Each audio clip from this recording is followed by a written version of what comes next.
Emmanuel Ogebe is an international human rights attorney and just recently returned from Nigeria, where he interviewed victims of Boko Haram.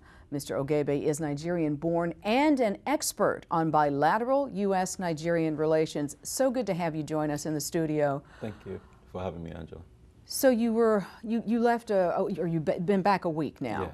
And when you went to Nigeria, tell me, where did you fly into? Well, we flew into Abuja, which is the capital, and we made our way up north to some parts of the north that are still relatively safe. And we took time to bring in victims from the unsafe parts of the country and interview them.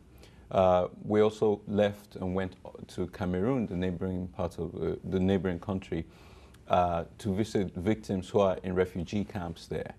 And it was a long and circuitous trip because we couldn't travel through the northeast of Nigeria, so we literally had to go all the way around into Cameroon to meet people on that side. Tell me, when you were talking to the victims in the northern portion of Nigeria, tell me some of the stories they were telling you.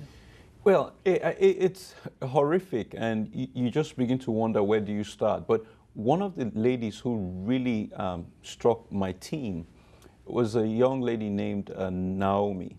And Boko Haram came to her home, and they killed her husband in front of her. And then they burnt down her house in front of her. And she had an 8-month-old baby at the time, and she turned to the terrorists and she said, you know what, you guys should kill me as well. You've destroyed my family, I have nothing. And she said, kill me. And they said, no, we don't kill women. And they left her. Now, she moved and went to live with a family member. And some months later, they came to her uncle's house and then killed him again in front of her. And so you can imagine that this young lady is completely not only traumatized, but has been re-traumatized. And so part of what we're working on right now is trying to move her to a safe place so that this doesn't have to happen again. And the safe place you would move her to, would it still be in the north, or would you be looking at taking her out of the north into the south? Well, here's the thing. The north and south of Nigeria are literally two very different countries. It's kind of the north and south here in the States, you know.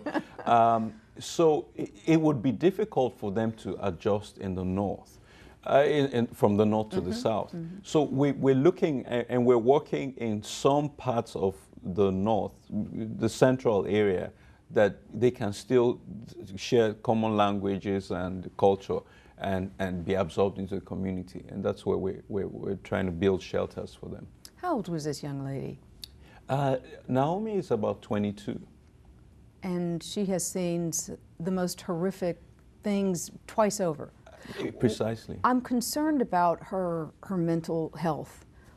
Is there any way we can get people out there to help with the trauma that these victims are obviously enduring? Absolutely. In fact, just yesterday, someone contacted me because apparently they saw me on C-SPAN. And she said, look, for the last couple of years, I've wanted to go out and provide trauma counseling to these people. I just don't know how to plug in. And I said to her, listen, I met a victim, a survivor of a bomb blast, and the same thing he said to me is, I need trauma counseling. So yes, we do have that need, and we do need professionals who will volunteer to come out on, you know, a short-term mission, 10 days, 2 weeks, and we can set that up. But we need the professionals, and we need the funding to make that happen. And you've got to have security for these people, because Boko Haram is just, they seem to own the north. Yes, Boko Haram has taken over vast tracts of the northeast. The north central, not so much. The north central, especially Plateau State, is heavily militarized. So I went in with a team of 15 Americans, and we had good security. We had no incidents, you know, throughout the time we were there. There was, of course, a bombing that took place on our last day in Abuja. We literally had just driven into the capital. We're having dinner when, boom, you know, it went off. So you heard it?